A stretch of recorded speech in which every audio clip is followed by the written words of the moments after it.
Okay, it is 9 o'clock on Thursday night, so it is time for Parsha Vayishlach. Parsha Vayishlach, we have really an ancient tradition that comes from the Midrash in Bereishis Rabbah that suggests that our Parsha has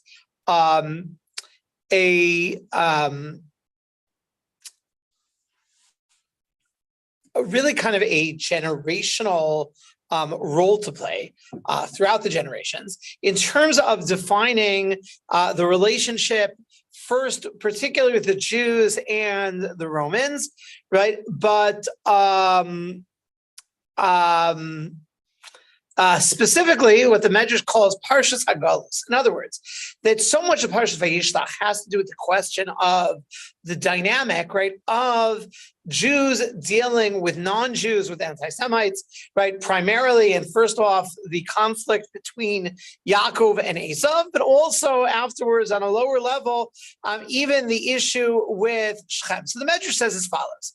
Rabbi Yanai could have a Salik Malchusa.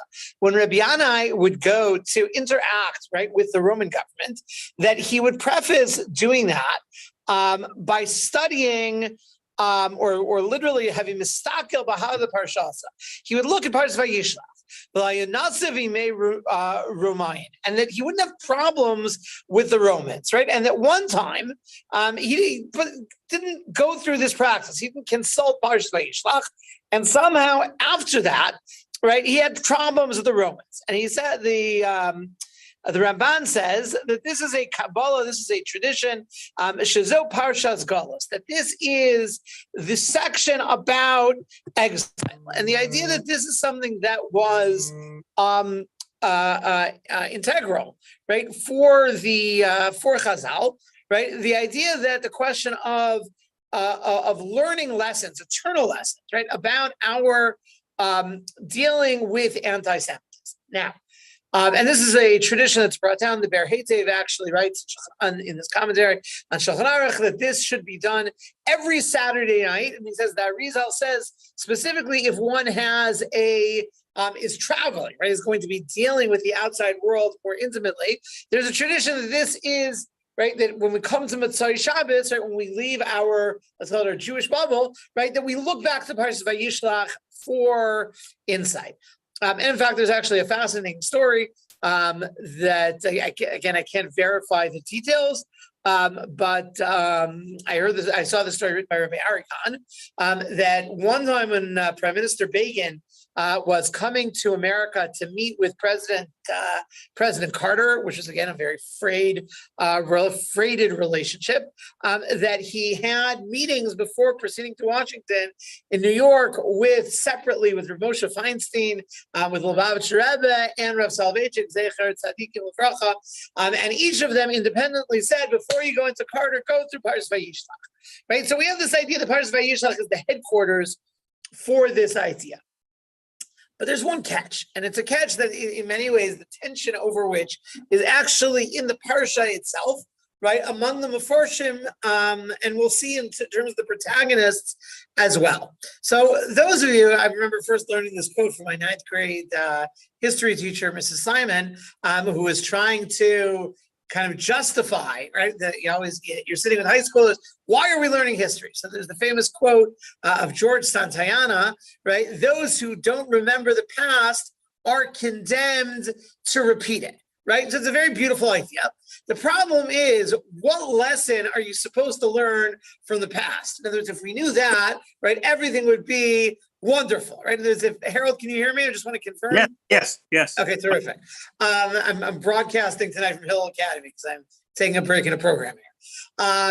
That if we knew what Nakuda, right? There's what historical point we have to remember, right? That's much more complicated, right? There's this truism, right, that generals are always fighting the last war, right? So they've learned from history, right? But maybe it's not the right lesson, right? Maybe the lesson of World War II is not appropriate for Korea, Korea for Vietnam, Vietnam for the Gulf War, et cetera, et cetera, et cetera, right? So the challenge is, what are we supposed to learn from Parsha Vayishlach? What does Parsha Vayishlach teach us about the perennial challenge, right, of how to deal with anti-Semitism?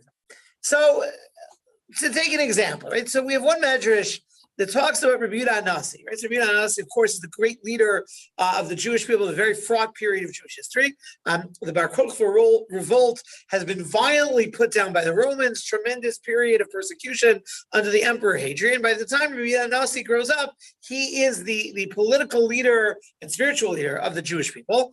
And he has a dynamic with a Roman leader that the Gemara refers to as Antoninus. A whole debate exactly who Antoninus is, doesn't matter for our purposes. So Rabbi Nasi once told his secretary, Rabbi Aphis, right, write a letter to Antoninus, right? And when he got the copy of the letter, right, the letter started that this is a letter min Yehuda Nasiya Lamaran Malka Antoninus. This is a letter from Yehuda the prince, right, to our master, the king Antoninus, right?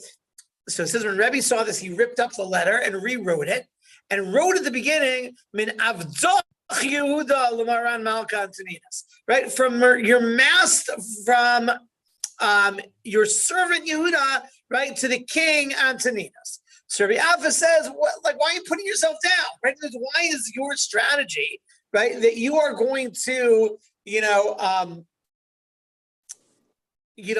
make your, this kind of like this abject appeal to the emperor, right? We call you Yehuda, not Yehuda the prince, because you're our leader. What do you have to make yourself? Why do you have to debase yourself as the servant? And he says, Ma ana tov min savi, right? Am I really better than my ancestor? What does Yaakov say to Esav? Ko amar avdecho Yaakov. Right? So says your servant Yaakov, right? That when Yaakov addresses Esav, right? Yaakov says, I'm your servant, right? I'm there,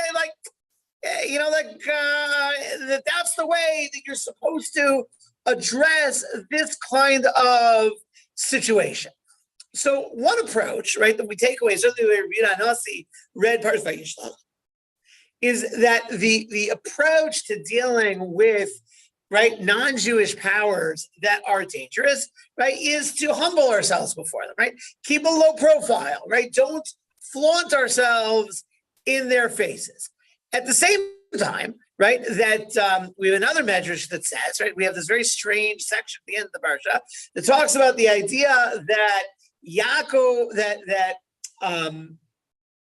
there were 8 kings that ruled over Esav's descendants before there was ever a Jewish king. So the Medrash says, why did this happen? It's because there are 8 times that the Torah describes Yaakov bowing down before Esav, right? And that letting go of, let's call it Jewish pride, right, is what led to this historical circumstance where it took 8 generations that the Jews were able to come and have their own king. Right. So here we have almost like a debate within the Medrash, right? Was it the right thing to do to abase oneself? Right. We have this whole idea, right? And it's fascinating. Mordechai, right? The Gemara Megillah says that Mordechai, when he refuses to bow before Haman, they say, what about, Yaakov bows before Esav? He says, my ancestor Binyamin wasn't born then. We didn't go through that. Right. So the question is, right, to bow or not to bow, right? To take a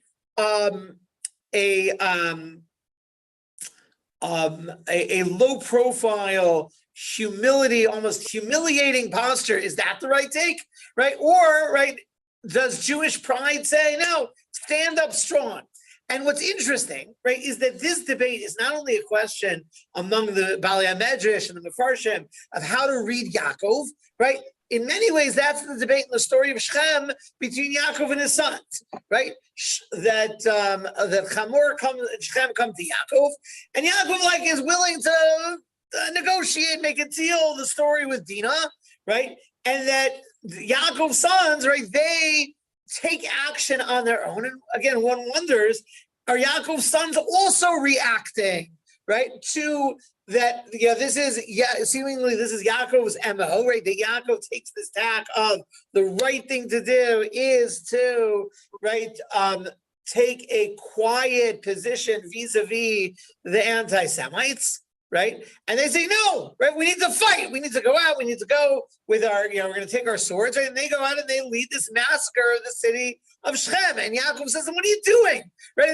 That you've made me stink, right? In front of the residents of the land, right? That Yaakov, again, wants to pursue this kind of pacifying kind of approach, and the brothers say, he says, is our sister to be treated like a prostitute? In other words, that within base Yaakov, within Yaakov's family, right, is the question of, right, how do we deal with this situation, right? Is the right way to deal with things, right? Is it pride? Is it humility, right? Is it appeasement? Is it violence, right? And they can't decide, right? And again, it's fascinating, it's a debate between the Parsha who is correct between Yaakov and his sons. Certainly the section in Parsha Vayishlach gives them the last word, right? They're the last, they weigh in, right? For all of your calculations, right? Jewish pride, as it were, is more important, right? So on the one hand, right, we have Parsha Vayishlach, which is the Parsha Golus, right? Which is, as the Ramban says, it's the section of exile. And as Chazal teach us that the secrets of how to approach the situation, right, are hidden in Parsha Vayishlach. The problem is it's not clear what the lesson is. Perhaps part of the issue, right, is the idea that there may not be a one-size-fits-all kind of situation, right? The idea that in every generation, every circumstance, right, we have to weigh the options that are given us in Parsha Vayishlach. Do we follow the approach of Yaakov Avinu? Do we follow the approach of his children, right? And dependent on the situation, may call for different kinds of things. And again, I think that as we live in a period in the United States of heightened anti-Semitism, right? Things that again, just some of the things that have transpired the last few weeks, the last few months, the last few years, right? That this issue, which in many ways, many of us felt was almost like a moot issue, right? That, America is Anderish, as they used to say in Yiddish, right? America's different, right? We don't deal with that kind of anti-Semitism. And now we're once again tackling these issues, right, where anti-Semitism, anti-Semitic language, right, is all over, right? And there's in entertainment, in sports, in government, right? And the question becomes, as we go back to Parsha Vayishlach, right? That's the headquarters, but what lesson to be learned is a much more complicated question. So perhaps to go back to the Ramban. Right, the Ramban says that again. Kol she'ira la'avinu me'esav achiv yera lanu tamid im bnei Esav. He says whatever happened to our father with Esav, right, is going to constantly occur in the future with bnei Esav. And the Ramban says that the approach of Yaakov Avinu famously is threefold. Right, that Yaakov both prays. Right, Yaakov deals with Doron, right, with the idea of, right, literally of money, of gifts. We'll call that diplomacy and relationships and lobbying. Uvim milchama, right, and the idea that there is a time to fight, right, and the idea that perhaps that is the most diverse, what applies in every generation, right, is this idea of looking back to try to create what is the right diversified approach to deal with this problem for our generation. For us, the most important thing is whether one sees a more robust, even violent response is appropriate, right? Or a quieter, diplomatic, potentially humiliating kind of approach, right, as being what is required.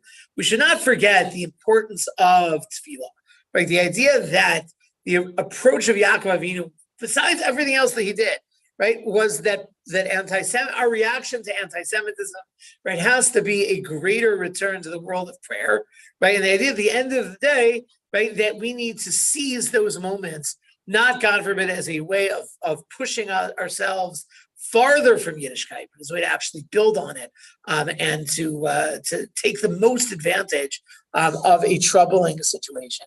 A good Shabbos to all. Thank you, Rabbi. Thank you.